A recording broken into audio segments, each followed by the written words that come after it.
Bismillahirrahmanirrahim. Assalamualaikum warahmatullahi wabarakatuh. Sahabat sepenggal kisah yang dirahmati Allah sekalian.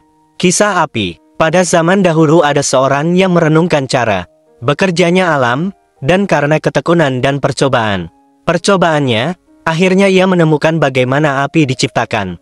Orang itu bernama Nur. Ia memutuskan untuk berkelana dari satu negeri ke lain negeri, menunjukkan kepada rakyat banyak tentang penemuannya. Nur menyampaikan rahasianya itu kepada berbagai-bagai kelompok masyarakat. Beberapa di antaranya ada yang memanfaatkan pengetahuan itu, yang lain mengusirnya, mengira bahwa ia mungkin berbahaya, sebelum mereka mempunyai waktu cukup untuk mengetahui betapa berharganya penemuan itu bagi mereka. Akhirnya, sekelompok orang yang menyaksikannya memamerkan cara pembuatan api menjadi begitu ketakutan, sehingga mereka menangkapnya dan kemudian membunuhnya, yakin bahwa ia setan. Abad demi abad berlalu, bangsa pertama yang belajar tentang api telah menyimpan rahasia itu untuk para pendeta, yang tetap berada dalam kekayaan dan kekuasaan, sementara rakyat kedinginan. Bangsa kedua melupakan cara itu, dan malah memuja alat-alat untuk membuatnya.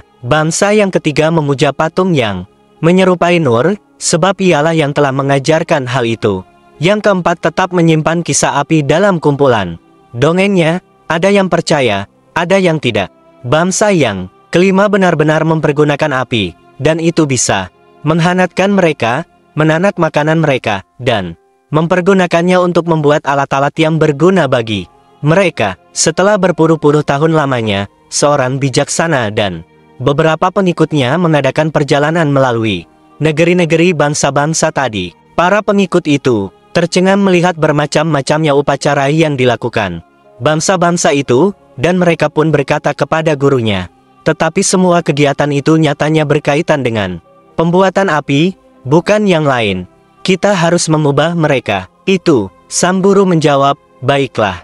Kita akan memulai lagi perjalanan ini. Pada akhir perjalanan nanti, mereka yang masih bertahan akan mengetahui masalah kebenarannya dan bagaimana mendekatinya. Ketika mereka sampai pada bangsa yang pertama, rombongan itu diterima dengan suka hati. Para pendeta mengundang mereka menghadiri upacara keagamaan, yakni pembuatan api.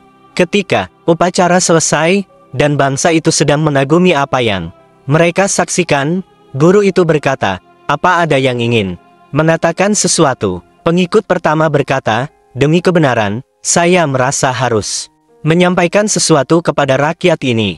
Kalau kau mau melakukannya atas tanggungan sendiri, silahkan saja, kata gurunya. Dan pengikut pertama itu pun melangkah ke muka ke hadapan pemimpin bangsa dan para pendeta itu, lalu katanya, aku bisa membuat keajaiban yang kalian katakan sebagai perwujudan kekuatan dewa itu. Kalau aku kerjakan hal itu, maukah kalian menerima kenyataan bahwa bertahun-tahun lamanya kalian telah tersesat? Tetapi para pendeta itu berteriak, tangkap dia. Dan orang itu pun dibawa pergi, tak pernah muncul kembali. Para musafir itu melanjutkan perjalanan, dan sampai di negeri bangsa yang kedua dan memuja alat-alat pembuatan api. Ada lagi seorang pengikut yang memberanikan diri mencoba menyehatkan akal bangsa itu. Dengan izin gurunya ia berkata, saya mohon izin untuk berbicara kepada kalian semua sebagai bangsa yang berakal. Kalian memuja alat-alat untuk membuat sesuatu, dan bukan hasil pembuatan itu. Dengan demikian kalian menunda kegunaannya. Saya tahu kenyataan yang mendasari upacara ini. Bangsa itu terdiri dari orang-orang yang lebih berakal.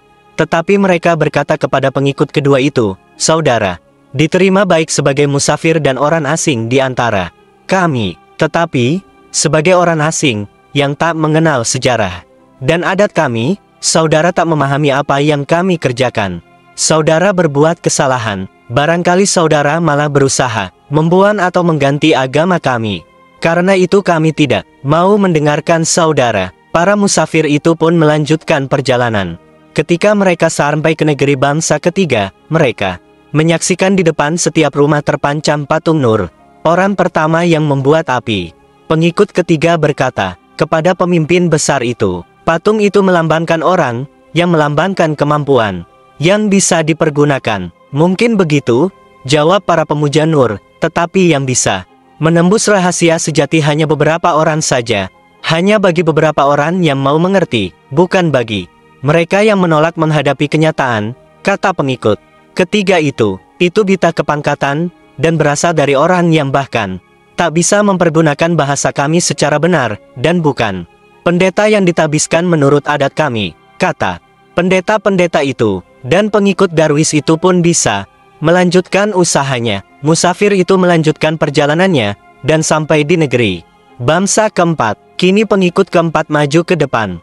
Kerumunan orang. Kisah pembuatan api itu benar, dan saya tahu bagaimana melaksanakannya, katanya. Kekacauan timbul dalam bangsa itu, yang terpecah menjadi beberapa kelompok. Beberapa orang berkata, itu mungkin benar, dan kalau memang demikian, kita ingin mengetahui bagaimana cara membuat api. Ketika orang-orang ini diuji oleh sang guru dan pengikutnya, ternyata sebagian besar ingin bisa membuat api untuk kepentingan sendiri saja, dan tidak menyadari bahwa bisa bermanfaat bagi kemajuan kemanusiaan. Begitu dalamnya domain-domain keliru itu merasuk ke dalam pikiran orang-orang itu sehingga mereka yang mengira dirinya mewakili kebenaran sering merupakan orang-orang yang goyah, yang tidak akan juga membuat api.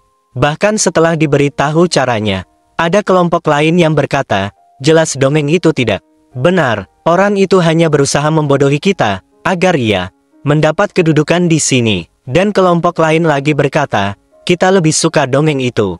Tetap saja begitu, sebab ialah menjadi dasar keutuhan bangsa kita. Kalau kita tinggalkan dongeng itu, dan kemudian ternyata penafsiran baru itu tak ada gunanya, apa jadinya dengan bangsa kita ini? Dan masih banyak lagi pendapat di kalangan mereka. Rombongan itu pun bergerak lagi, sampai ke negeri bangsa. Yang kelima, di sana pembuatan api dilakukan sehari-hari. Dan orang-orang juga sibuk melakukan hal-hal lain. Sang guru berkata kepada pengikut-pengikutnya, kalian harus belajar cara mengajar, sebab manusia tidak ingin diajar. Dan sebelumnya, kalian harus mengajar mereka, bahwa masih ada saja hal yang harus dipelajari.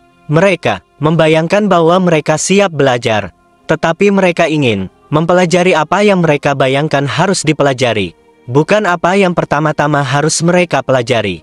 Kalau kalian telah mempelajari ini semua, kalian baru bisa mengatur cara mengajar. Pengetahuan tanpa kemampuan istimewa untuk mengajarkannya tidak sama dengan pengetahuan dan kemampuan. Catatan, untuk menjawab pertanyaan, apakah orang barbar itu?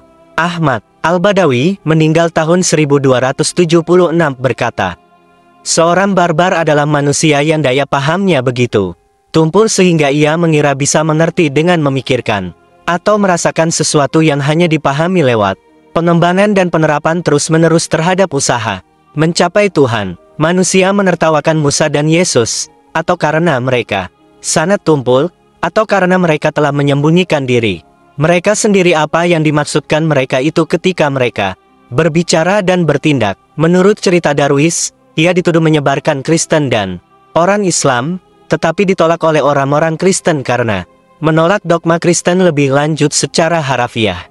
Ia pendiri kaum Badawi Mesir.